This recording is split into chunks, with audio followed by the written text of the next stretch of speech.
और अब क्या है कि इनको वोट करने की आवश्यकता नहीं होगी। इनके पास चेयरमैन का चेहरा इन्होंने अभी नहीं दिया कि वोट किसके लिए होगी। अविश्वास है, अविश्वास के लिए मैंने अपना पहले ही रिजाइन कर दिया है। तो अब क्या है, अब क्या होगा, चुनाव दोबारा होगा।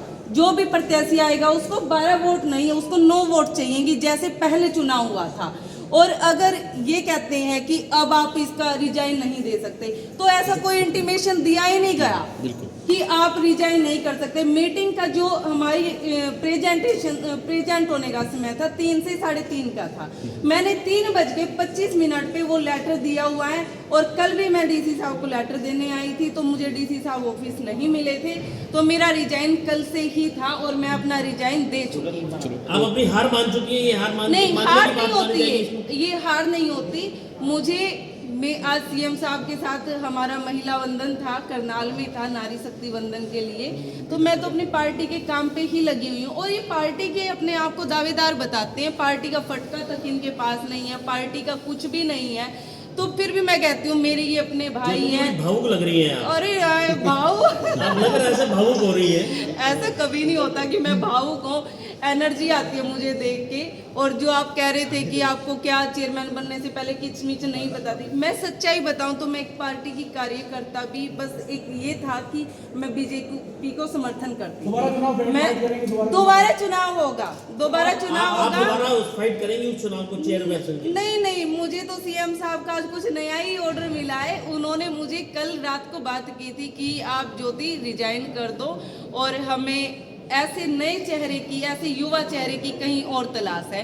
तो मैं इसी के साथ आपको यही कहूंगी कि मुझे कोई ऑब्जेक्शन नहीं है, ना कोई भावुक हूँ। मुझे रिजाइन करते हुए बड़ा अच्छा लगा है। और ये किचमिच क्या थी, मेरे पार्षदों की जो डिमांड थी, वो डिमांड ये थी कि हमारे गन के लाइसेंस नहीं बनवाए, हमारी नौकरियां नहीं लगवाई, हमारी ये नहीं हुआ।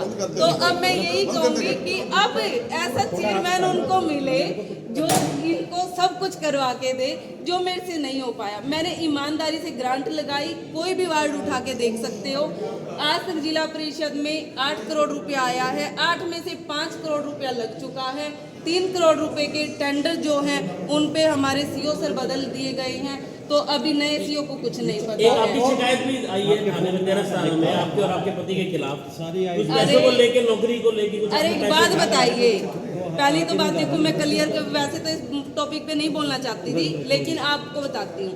शिकायत करने वाला कौन है? इन्हीं में से एक पार्षद है। और उसने अपने भाई के पैसे मेरे हस्बैंड को किस लिए दिए थे कि उन्होंने ले रखे थे। और इन्होंने झूठा, कोई अगर नौकरी लगवाने में पैसे लेगा क्या 1 लाख लेगा?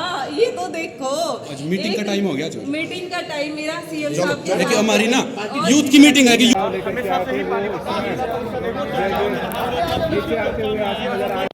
नमस्कार। जो सीधी तस्वीरों में आप इस समय देख सकते हैं लघु सचिवालय की ये तस्वीरें हैं। पानीपत लघु सचिवालय में यहाँ जो समालखा का क्षेत्र है उसके जो पार्षद है वो यहाँ पर पहुँचे हुए थे और अपनी जिला परिषद के खिलाफ अविश्वास प्रस्ताव लेकर ये यहाँ पर पहुँचे हुए थे। ज्योति शर्मा जिनके खिलाफ अविश्वास प्रस्ताव लाया गया था वो अपना इस्तीफा देकर जा चुकी हैं और अब नया जो पार्षद है वो हमें जिला परिषद है वो हमें देखने को मिल सकता है। आइए यहाँ पर इनसे बातचीत करने की कोशिश करते हैं। क्या कुछ करना चाहिए सर? नतीजा ये निकला है, जब चुनाव प्रक्रिया स्टार्ट हो गई थी उसके बाद हमारी पूर्व चेयरमैन ने अपना इस्तीफा दे दिया, पर कानून के हिसाब से चुनाव प्रक्रिया शुरू होने के बाद उसको बीच में रोका नहीं जा सकता। इस्तीफा भी हो गया है और अविश्वास भी पारित हो गया है। इसके बाद चुनाव की डेट मिली है? अभी नहीं, चुनाव की डेट में अभी समय है और सरकार देखते हैं क्या करेगी, इलेक्शन कमीशन करेगा, वो तो आने वाला समय बताएगा कितना समय लगा। रणदीप जी, काफ़ी समय लगा दिया प्रशासन ने इस काम में, तो उसके बाद जो है आप हाई कोर्ट गए थे, हाई कोर्ट के ऑर्डर के बाद ये सब हुआ?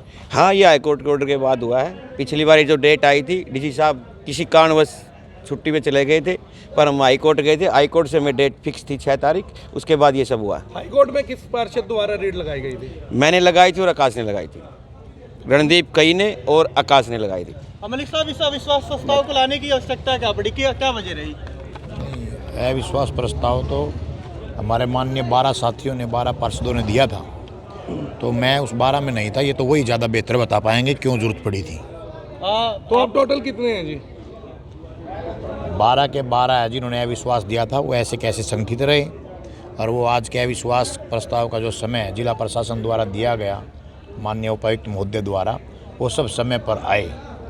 और मैं और ज्योति शर्मा जी जो निवर्तमान प्रधान हो चुके हैं, हम दोनों भी आए थे, लेकिन कहीं ना कहीं उनको लगा कि उनके पक्ष में वो अपना बहुमत का जो लाइन है, जो बहुमत का आंकड़ा है, बहुमत की संख्या वो नहीं जुटा पाएंगे, तो उन्होंने हालात को देखते हुए अपना त्यागपत्र दे दिया। लेकिन जैसा कि माननीय उच्च न्यायालय द्वारा निर्देशित चुनाव की सारी प्रक्रिया थी, उसके तहत चुनाव को बीच में नहीं रोका जा सकता, तो विड्रॉ प्रक्रिया को नहीं किया जा सकता था, तो वो अपने तरीके से चुनाव जिला प्रशासन द्वारा करवाया गया। 12 पार्षद सामने है, 13वां पार्षद पर्दे के पीछे? नहीं, सभी पर्दे के सामने, आपके सामने थे, सभी सामने हैं।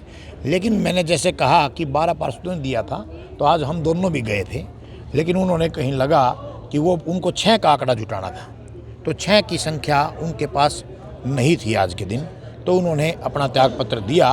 प्रशासन ने, माननीय उपायुक्त महोदय ने इस्तीफे को स्वीकार भी किया और उसको आज की प्रोसीडिंग बुक का हिस्सा भी उसको बनाया।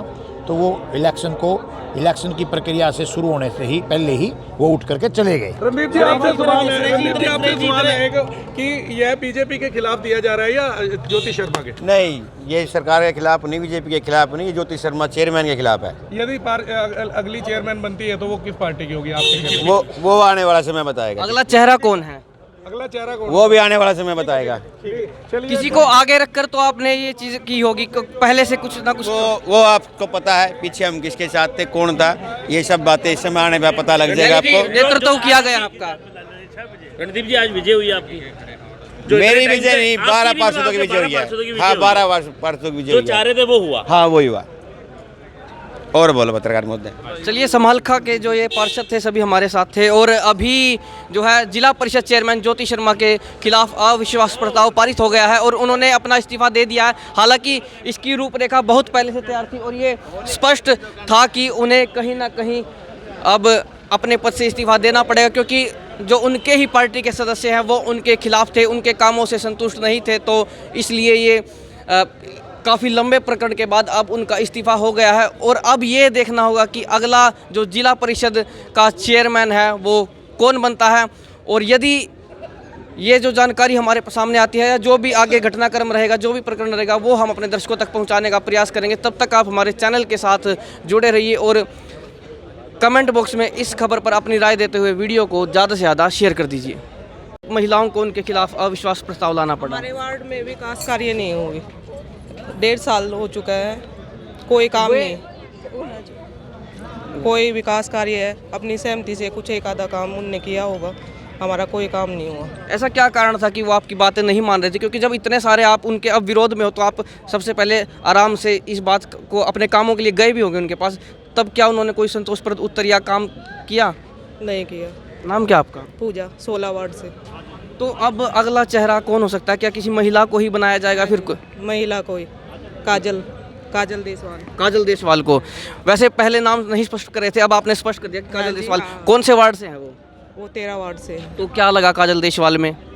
वो हमें लगती है उचित कि वो हमारा विकास कार्य करवा सकती है। धन्यवाद। चलिए, हमारे साथ पार्षद थी वार्ड 16 की, और भी जो है बहुत से यहाँ पर पार्षद खड़े हुए हैं और अविश्वास प्रस्ताव लेकर आए, क्योंकि 6 पार्षद ज्योति शर्मा को जुटाने थे जो वो नहीं जुटा सकी। और अब यहाँ पर जो, और आप देख सकते हैं, हमने सभी महिलाओं से बातचीत करने की कोशिश की, जो भी पार्षद हैं यहाँ पर जिला परिषद में, लेकिन बात करने से मना कर दिया। बहुत सी शायद बात नहीं करना चाहती थी। तो अब देखना ये है कि जो नाम इन्होंने लिया है वो बनता है या कोई और बनता है, वो जानकारी आप तक पहुंचाने का हमारा प्रयास रहेगा। और आइए औरों से भी हम बातचीत करने का प्रयास करते हैं। था कि नो कॉन्फिडेंस मोशन था आज ज्योति शर्मा जो जिला परिषद की चेयरमैन थी उनके खिलाफ 6 तारीख के लिए। इसमें मैं बताना चाहूँगा कि माननीय हाई कोर्ट ने भी ये था कि ये मीटिंग एक बार फिक्स करके कि इलेक्शन प्रक्रिया करानी है, जब भी करानी है इन ए टाइम बाउंड मैनर। तो आज की डेट रखी हुई थी, तो 3 बजे मीटिंग स्टार्ट होनी थी। 3 बजे मीटिंग स्टार्ट हुई, 3:30 बजे तक ये था कि जो भी आना चाहे वो आ सकता है मेंबर। 3:30 बजे के बाद टाइम बाउंड था ये 3:30 बजे बाद। पहले ही इसकी सूची उनको बता दी थी कि 3:30 बजे बाद यदि मेंबर बाहर भी खड़ा होगा तो एंट्री नहीं होगी। फिर मीटिंग 3 बजे फिक्स थी। उसके बाद डिस्कशन होना था, उसके बाद यदि जरूरत पड़ती तो मतदान होना था। क्योंकि ज्योति शर्मा ने अपना त्याग पत्र दे दिया है, तो खुद विधायक उन्होंने 13 पार्षद जिन्होंने हाथ उठा के उनके अगेंस्ट कहा कि हम उनके अगेंस्ट हैं, उन्होंने कहा जी वोटिंग का कोई औचित्य नहीं बनता। तो हमने वो कार्रवाई डलवा के उनसे कि जी हमने वोटिंग नहीं करानी, तो वोटिंग नहीं हुई। बाकी जो उनका त्याग पत्र था और जो उनके वो हुए जो उन्होंने खड़े होकर अपना पक्ष रखा हर एक मेंबर ने कि जी हम अविश्वास प्रस्ताव के फेवर में हैं, तो 13 आदमी अविश्वास प्रस्ताव के फेवर में था। पर चूंकि ज्योति शर्मा ने अपना रिजाइन दे दिया था तो इसलिए वोटिंग नहीं हुई। अब इसका नेक्स्ट आप कहेंगे कि नेक्स्ट कोर्स ऑफ एक्शन क्या होगा। अब इसका हम यहाँ से प्रक्रिया पूरी हो गई, आज डिपॉजिट करा देंगे हम सारी कार्रवाई। इसके हम वैकेंसी क्रिएट करके भेजेंगे डायरेक्टर पंचायत से। डायरेक्टर पंचायत वो भेजेगा स्टेट इलेक्शन कमीशन को। फिर पोस्ट नोटिफाई होकर आएगी, नोटिफिकेशन होता है पोस्ट का कि पोस्ट वैकेंट होगी। उसके बाद इस पर इलेक्शन प्रक्रिया चालू की जाएगी। तब तक चेयरमैन कौन बने, क्या रहेगा सर चेयरमैन की सीट पे? आज के दिन मेयर कौन है? निवर्तमान मेयर है सर, अब तो कोई भी नहीं है सर। तो कौन देख रहा है? कमिश्नर। तो जब चेयरमैन नहीं होता, हाउस ऐसा होता है, तो सीओ जिला परिषद सारे मामले डीसी के माध्यम से उनकी देख रेख करता है। इसको अविश्वास मानना या इस्तीफा मानना? इस्तीफा मानना ऐसा होता है कि उन्होंने अविश्वास प्रस्ताव से पहले इस्तीफा दे दिया, तो अविश्वास प्रस्ताव तो हटाने के लिए ही था। बेसिकली इस्तीफा है, पर क्योंकि एक्ट में ये है कि एक बार अविश्वास प्रस्ताव स्टार्ट हो जाता है तो स्टार्ट होने से पहले उन्होंने रिजाइन ही कर दिया, स्टार्ट हो जाता तो फिर वो प्रक्रिया हो जाती, इसलिए उन्होंने रिजाइन दे दिया, इसलिए वोटिंग नहीं कराई। अदरवाइज वो हमने तो वोटिंग के लिए तैयार कर रखा था अपना, आपने देखा होगा जाके फोटो देखना, हमने बैलेट पेपर भी बना रखे थे। हम तो अपनी पूरी तैयारी से थे, यदि इलेक्शन कराना चाहेंगे इलेक्शन कराएंगे। बाई चांस क्या हो जाता है कि 7 और 10 की मेजोरिटी हो जाए तो फिर तो इलेक्शन ही कराना होता है ना। जब बंदे डाउट में हो तो भाई इलेक्शन, जो 17 के 17 हो जाए कहेंगे इलेक्शन कराओ, हमें भी नहीं बताते तो इलेक्शन होता। अब काउंटिंग वोटिंग कुछ नहीं हुआ, उसने ज्योति शर्मा ने रेजिग्नेशन दे दिया, उस पर आपके वाइस प्रेसिडेंट मलिक ने कहा कि चूँकि रिजाइन दे दिया तो वोटिंग का कोई औचित्य ही नहीं रहता। तो सर जो अब अगला प्रोसेस है उसमें कितना टाइम लगेगा वैकेंट सीट के लिए, फिर आगे लेटर? ये आपको बता दिया, लेटर यहाँ से जाएगा। इसमें उसकी तरफ से प्रक्रिया फिक्स्ड है, विद इन 6 मंथ्स में वैकेंसी क्रिएट होनी होती है। ठीक है जी, थैंक यू।